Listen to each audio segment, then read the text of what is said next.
नमस्ते, मैं योगेश प्रजापत। आज आपके सामने टॉपिक माध्य लेके आए हूं, जिसको अंग्रेजी में मीन बोलते हैं। हम यहाँ पर दो प्रकार के सवाल करेंगे, एक पॉइंट का सवाल और एक बिना पॉइंट का सवाल करेंगे, और इनको ध्यान से देखना है। ये दोनों ही सवाल अवर्गीकृत सारणी हैं। अवर्गीकृत यानी यहाँ पर आज वर्ग नहीं है, 0 से 10, 10 से 20, इस तरीके से वर्ग इसमें नहीं है। इसको बोलते हैं अवर्गीकृत। और कल हम करेंगे वर्गीकृत वगैरह, ये कर लेंगे, ठीक है। अब हम बात करते हैं इसमें इन सवालों में आपको क्या क्या मिलेगा। आपको x की वैल्यू मिलेगी और f की वैल्यू मिलेगी, ठीक है। x की वैल्यू, यहाँ कोई अंक, प्राप्तांक कुछ भी मिल सकता है। f यानी बारंबारता, आपको कुछ भी मिल सकती है।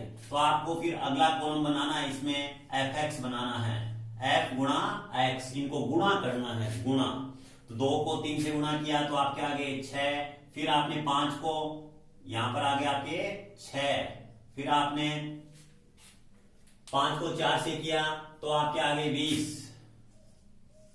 फिर आपने 8 को 5 से किया आगे 40, 11 को 3 से किया आपके 33, फिर आप इनको जोड़ लेना। तो जोड़ोगे तो इनको क्या कर लेते हैं, जोड़ कर लेते हैं, जोड़ेंगे तो ये हो गया आपके 9, और इनको जोड़ा ये भी कितने हो गए, 9, 99 आ गया। अब जोड़ तो यहाँ अच्छा नहीं लगता, इसलिए क्या करेंगे, जोड़ को गणित में हमने बना दिया सिग्मा। क्या बना दिया, सिग्मा। सिग्मा यानी जोड़, किसका जोड़, fx का, हमने लिख दिया सिग्मा fx 99। इसी तरीके से अब इनको भी जोड़ लेते हैं। इनको जोड़ेंगे तो ये आपके हो गए 6, 6 और 5 कितने होते हैं, 11, 11 और 3 होते हैं 14। तो इनका जोड़ आ गया ये। अब किसको जोड़ा हमने, f को जोड़ा, इसलिए बोलेंगे सिग्मा f। अब हम निकाल रहे हैं माध्य। तो माध्य का सूत्र होता है आपका माध्य x बार। माध्य को लिख देते हैं x, लिखकर उसके ऊपर लाइन खींच देते हैं, ठीक है। इसका सूत्र हो गया fx सिग्मा fx बटा सिग्मा f। अब इसकी वैल्यू पुट कर दीजिए, ये आपके आगे 99 बटा में आगे आपके 14। आपको इसमें भाग देना है, भाग दोगे 99 में 14 का तो आपका भाग 7 बार गया, 98 आ गए। घटाने पर 1 बच गया, पॉइंट लिखो, 0 आ गया। पॉइंट की वजह से एक समय में 1 0 आता है। अगर 1 0 संख्या छोटी है तो 1 0 और चाहिए, तो हमें यहाँ पहले 0 लिखना पड़ेगा। ये फिर हमारा भाग फिर से कितनी बार गया, 7 बार, और आ गया 98। अब कितने बच गए, 2। तो हमारा भाग गया 7.07। इस तरीके से ये अपना एक सवाल समाप्त हो गया। हम चलते हैं नेक्स्ट सवाल की तरफ। अगला सवाल है, इसमें हमें सेम यही प्रक्रिया, लेकिन संख्या पॉइंटों में। पॉइंटों में कुछ ना कुछ आपसे गलतियां होनी स्वाभाविक है, तो गलतियों से कैसे बचे ये ध्यान रखना है।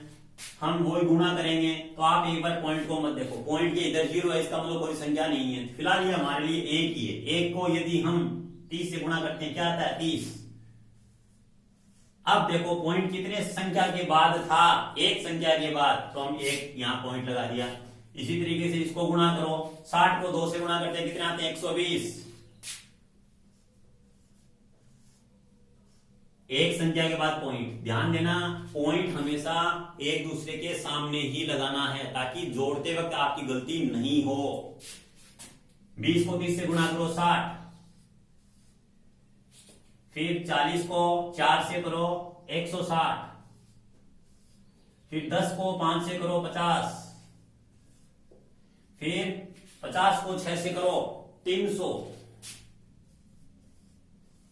इस तरीके से हमने पॉइंट वगैरह सब लगा लिया। यहां लिख दिया हमने fx।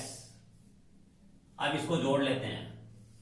पॉइंट के उधर 0 है तो 0 लगा दिया मैंने।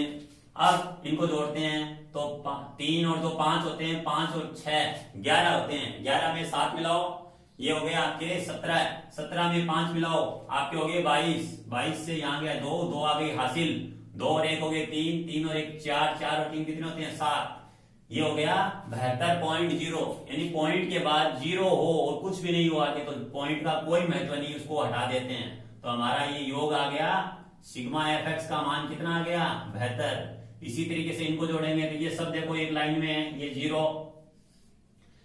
ये होते हैं आपके 3 और 6 होते हैं 9, 9 और 2 कितने होते हैं, 11, 11 और 4 कितने होते हैं, 11 और 4 15, 15 और 1 15 और 1 16, 16 और 5 21।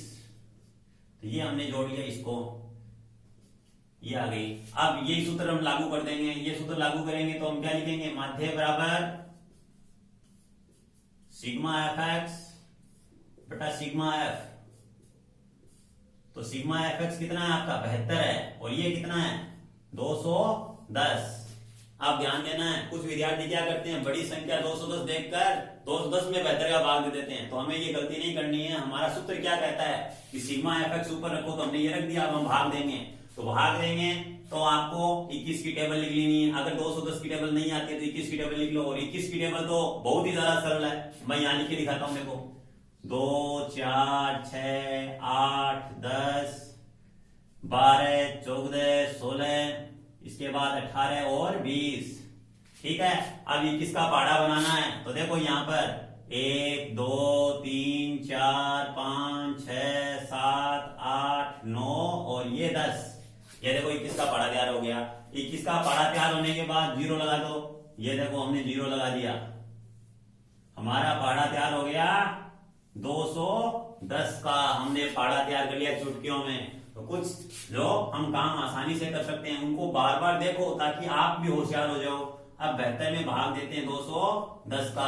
मैं आपको प्रत्येक भाग देके दिखा रहा हूं अच्छे तरीके से, आपको प्रयास करना है। अब 72 में भाग तो जाता नहीं, तो सबसे पहले स्वाभाविक है पॉइंट लगेगा। पॉइंट की वजह से 0 आ गया। अब 720 में भाग कितनी बार गया देखो यहां से 720 में भाग गया 3 बार 630 घटाओ 0। यहां पर आश्रित 12 3 गए 9 बच गए और ये आ गया। अब पॉइंट की वजह से एक 0 आ गया 900। 900 आने के बाद भाग कितनी बार जाएगा 4 बार। 4 बार गया कितने आ गए 840। अब घटाने में कितने बच गए 0 तो 0 आ गया, यहाँ 10 यानी 6 आ गए। अब एक 0 और, तो हमारा अगला पॉइंट है वो क्या आएगा छोटा ही आएगा क्योंकि 600 है तो वो 2। तो हमारा भाग आ गया देने पर पॉइंट 34। इधर 0 लगा देना, पॉइंट के इधर कोई संख्या होनी चाहिए। तो 0 कुछ भी नहीं है तो इसलिए 0 लगा देना। तो हमारा आंसर आ गया 0.34। इस तरीके से हमने माध्य का आज अध्ययन किया। इसका आपको अभ्यास करना है लगातार और कल इस पर काम आपको दिया जा सकता है। धन्यवाद।